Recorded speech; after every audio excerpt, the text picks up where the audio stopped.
¿Sabías que gran parte de las características de la vida que tú vives hoy en día surgieron hace más de 5.000 años en mi época? Sí, aparecieron ciudades, sacerdotes, gobernantes, escritura, leyes o incluso impuestos.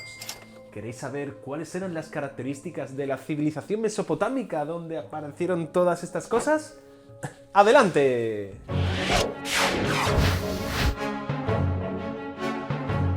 Hola, me llamo Hammurabi, soy un gran rey de Babilonia y vuestro profe me ha pedido que os cuente cómo se gobierna y cómo se vive en una ciudad de Mesopotamia durante mi época.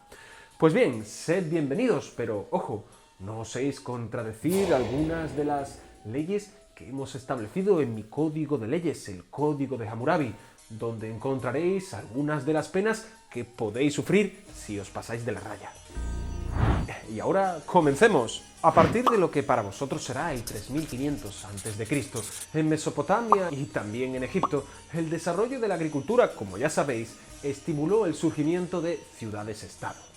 En Mesopotamia se organizaron como ciudades-estado independientes aquellas ciudades que crecieron al calor de los ríos.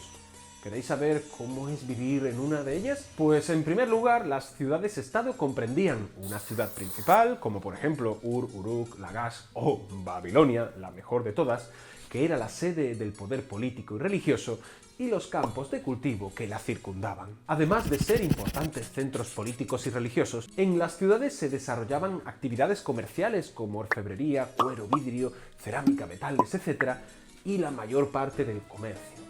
El centro de la ciudad eran los templos. Los mercados se situaban principalmente en torno a ellos, así como también las viviendas que solían ser de adobe y estar construidas en 2 plantas. Y como curiosidad, ¿sabéis que en vuestra época también quedarán ciudades-estado? Por ejemplo, para comprender qué es una ciudad-estado, el Vaticano, esa que está en medio de la ciudad que vosotros conocéis como Roma, es también una de ellas. ¿Cómo es la sociedad que vive en estas ciudades-estados de Mesopotamia? O lo que es lo mismo, cómo viven y se relacionan las distintas personas entre sí.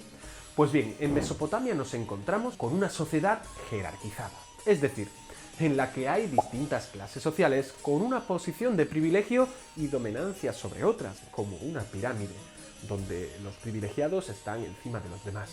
Los privilegiados somos una minoría y disfrutamos de privilegios como por ejemplo no tener que hacer trabajo físico o no pagar impuestos. Es que somos los mejores, ¿eh? En la cúspide de esa pirámide que decíamos, nos encontramos a los reyes que gobernamos la ciudad y tenemos el poder político, militar y religioso. ¿Un poder que proviene de quién? Pues de los dioses. Otro de los privilegiados en la sociedad son los sacerdotes, aquellos que custodian el templo y dirigen los ritos religiosos.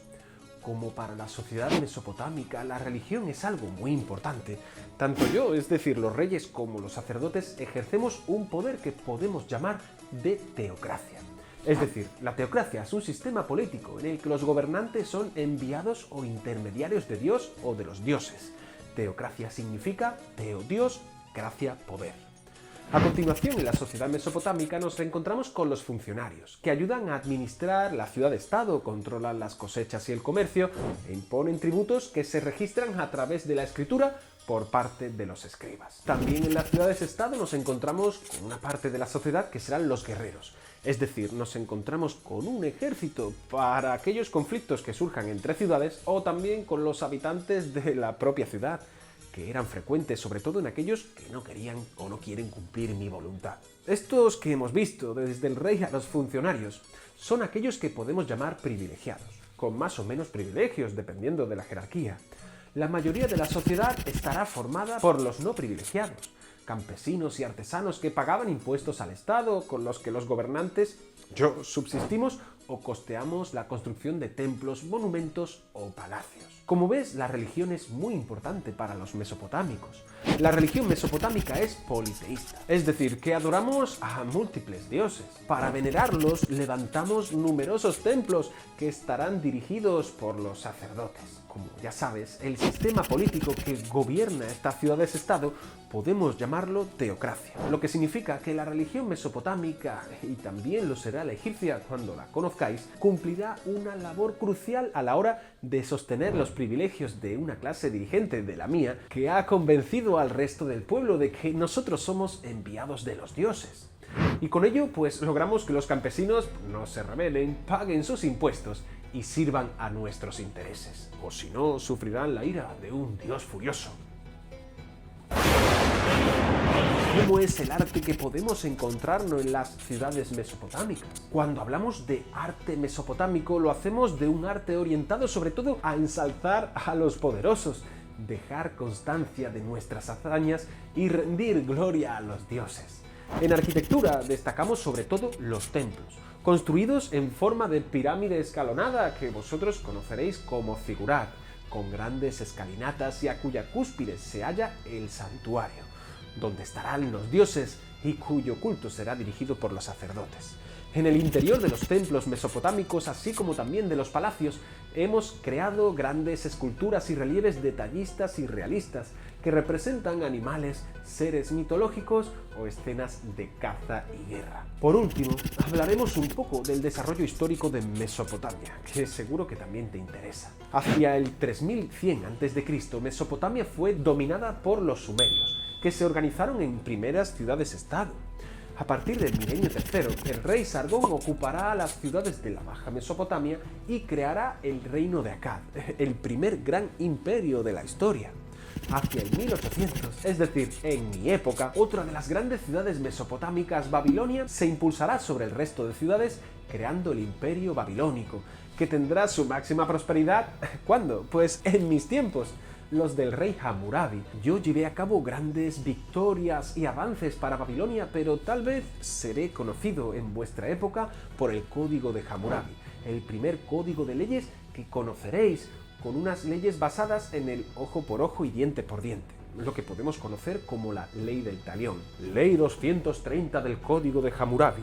Si alguien hizo matar al hijo del propietario de la casa, se le matará a su propio hijo.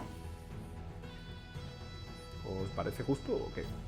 Hacia el 1300 a.C. para vosotros, otro de los pueblos mesopotámicos, los asirios, que vivirán en el norte de Mesopotamia, crearán un gran imperio que se extenderá desde el Golfo Pérsico hasta el Mediterráneo. Establecieron su capital en la ciudad de Nínive y desde allí organizaron exitosas campañas militares como fieros y temidos guerreros que son los asirios. No os recomiendo meteros con ninguno, ¿eh? ¿Cuándo termina la historia de Mesopotamia? Pues en el siglo VII a.C., cuando un pueblo extranjero venido de Oriente, los persas, conquistarán Mesopotamia y crearán otro imperio que ya no será un imperio mesopotámico, el imperio persa, que vendrá desde el Indo hasta el Mediterráneo.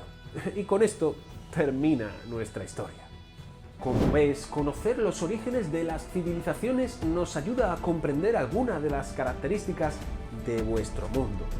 ¿Desde cuándo existen los gobernantes? ¿Por qué hay desigualdades sociales? ¿Por qué existen leyes? En Mesopotamia hay muchas de esas respuestas.